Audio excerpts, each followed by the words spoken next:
Melissa, so much to talk to you about, but I'm really trying to talk to a lot of people like you who really follow the court this week to understand what is good about what President Biden has suggested in terms of court reform and what is doable.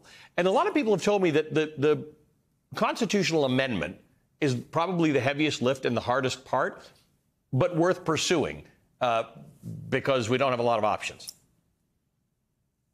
So, Ali, I will just first say that there's probably not a lot of traction that this is going to get in real time as we speed toward an election. But I think it is incredibly huge and significant that Joe Biden, someone who has been known as a moderate, as an institutionalist, has been so disappointed in this court and what it's done that it's even transformed him into someone who is now seeking court reform in a more contained or more clear way. I mean, so that by itself, I think, is part of the story here. This court is so far off the rails that even Joe Biden, who is a stalwart institutionalist, has said that it's time for something to be done. These reforms are relatively modest. Most people in this country support term limits for justices. And in fact, in most constitutional courts around the world, term limits are the norm. We are the outlier on that front.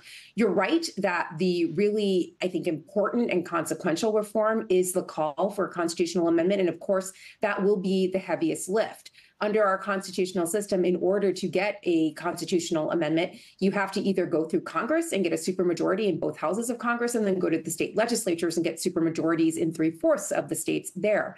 That's going to be a really hard lift. The other alternative is to start with the state legislatures. But either way, given our polarized political environment, it's going to be very difficult to get a constitutional amendment passed. But the fact that we're talking about this at all means the Democrats are ready to make the court part of their electoral discourse. And I think it's high time that that happened. Melissa, let's talk about Senator Chuck Schumer is introducing a bill called the No Kings Act, which would do a couple of things. One, it would reaffirm that presidents and vice presidents do not have immunity for actions that violate U.S. criminal law, eliminating the distinction between official acts and non-official acts.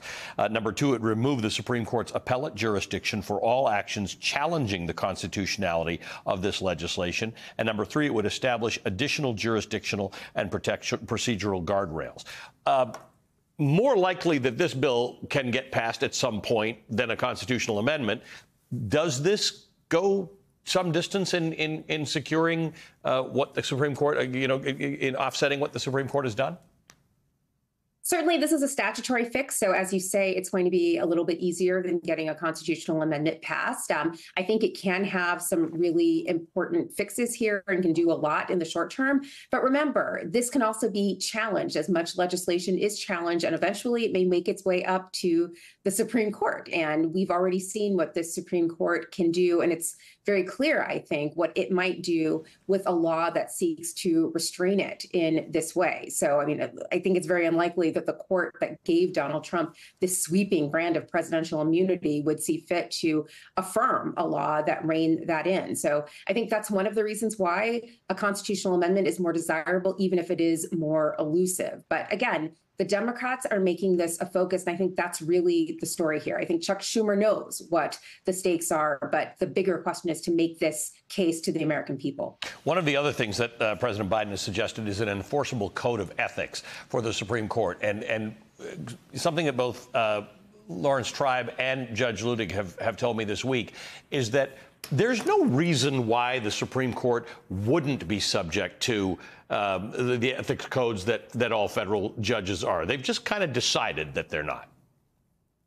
No, I think that's exactly right. I mean, in some ways, this is really, really low-hanging fruit to insist that justices of the highest court of the land adhere to some modest ethics rules, of the same very modest ethics rules that lower court judges have to adhere to. The fact that we're having this conversation at all, I think, really points to the fact that we've had an entire year of just being assailed with reports of some of these justices having emotional support billionaires and having those emotional support billionaires have ties to the work that the court does. It's not great for the court's optics. It's not great for the court's legitimacy, and it really should stop. And I think, again, this is a very modest fix and one that is imminently doable if the court would agree.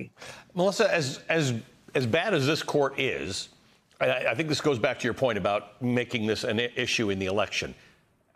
It can get worse. Oh, 100%.